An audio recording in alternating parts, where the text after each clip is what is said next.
பெராண்டா race banking மற்றும் government தேர்வுகளுக்கான online மற்றும் ஆஃப்லைன் பயிற்சி. அருணாச்சல பிரதேசத்துல மொத்தம் இருக்கக்கூடிய 60 சட்டப்பேரவை தொகுதிகள்ல ஆட்சியை பிடிக்க 31 இடங்கள் தேவை. அங்க தேர்தலுக்கு முன்னாடியே 10 இடங்கள்ல பாஜக போட்டியின்றி வெற்றி பெற்றதா அறிவிக்கப்பட்டது. இன்னும் 50ல 21 இடங்களை வென்றாலே பாஜக ஆட்சி உறுதி. பல காலமா அங்க ஆட்சியில இருந்த காங்கிரஸ 2019ல அகற்றிய பாஜக மீண்டும் அவங்களே ஆட்சியை பிடிக்கக்கூடிய சூழல் தான் இப்போ வாக்கு எண்ணிக்கையில நிலவுது.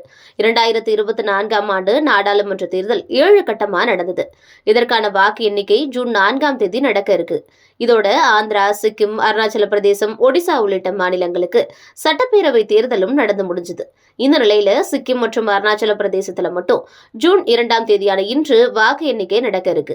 இங்க மாநில சட்டமன்றத்துடைய பதவிக்காலம் ஜூன் 2ஆம் தேதியான இன்று முடிவடையக்கூடிய சூழல்ல முன்கூட்டியே வாக்கு எண்ணிக்கை நடக்குது. 60 சட்டமன்ற தொகுதிகளை கொண்ட அருணாச்சல பிரதேசத்துல பீமா காண்டு தலைமையிலான பாஜக ஆட்சி இப்போ நடந்துகிட்டு இருக்கு. இவரே இந்தியாவில் இருக்கக்கூடிய இளம் வயது முதல்வரும் கூட.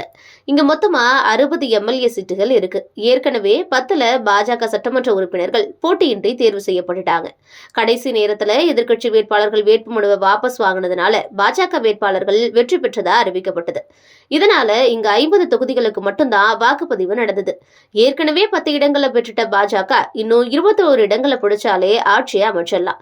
50 தொகுதிகள்ல 133 வேட்பாளர்கள் களமிறங்கி இருக்கக்கூடிய சூழல்ல நடந்து முடிஞ்ச தேர்தல்ல 76.44% வாக்குகள் பதிவாகியிருக்கு. இந்த நிலையில 50 தொகுதிகளுக்கும் இன்று காலை 6 மணிலிருந்து வாக்கு எண்ணிக்கை அப்படிங்கிறது நடந்துகிட்டு இருக்கு. கடந்த 2019ஆம் ஆண்டு சட்டப்பேரவை தேர்தல்ல 41 இடங்கள்ல பாஜக பிடிச்சிருந்தது. ஐக்கிய ஜனதா தளம் 7 இடங்களையும், தேசிய மக்கள் கட்சி 5 இடங்களையும், காங்கிரஸ் கட்சி 4 இடங்களையும், அருணாச்சல மக்கள் கட்சி 1 இடத்தையும் பிடிச்சிருந்தாங்க. தொடர்ந்து அரங்கேறிய கட்சி தாவல் நிகழ்வுகளால ஆளும் பாஜகவுடைய பலம் 48ஆ உயர்ந்தது. 2014ல அருணாச்சல பிரதேசத்துல நடந்த சட்டப்பேரவை தேர்தல்ல காங்கிரஸ் கட்சி 42 இடங்களை பெற்று வெற்றி பெற்று ஆட்சியை பிடிச்சிருந்தது. அப்போ பாஜக 11 இடங்களை தான் வெற்றி பெற்றிருந்தாங்க. அதற்கு முன்னதா 2009ஆம் ஆண்டு நடந்த தேர்தல்ல காங்கிரஸ் 42 இடங்களை வெற்று ஆட்சி அமைச்சாங்க. அப்போ பாஜக வெற்றி பெற்றிருந்த சீட்டுகளோட எண்ணிக்கை 3ஆ மட்டும் தான் இருந்தது.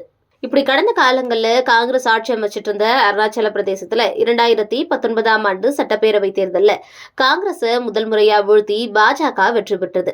இந்த நிலையில தான் இன்றைய வாக்கு எண்ணிக்கை ஆரம்ப கட்டத்திலேயே பாஜக முன்னிலை வகிக்குது. அதனால அங்க மீண்டும் பீமா காண்டு தலைமையிலான பாஜக ஆட்சி அமையக்கூடிய சூழல் உருவாகி இருக்கு. பெராண்டா ரேஸ் பேங்கிங் மற்றும் கவர்மெண்ட் தேர்வுகளுக்கான ஆன்லைன் மற்றும் ஆஃப்லைன் பயிற்சி.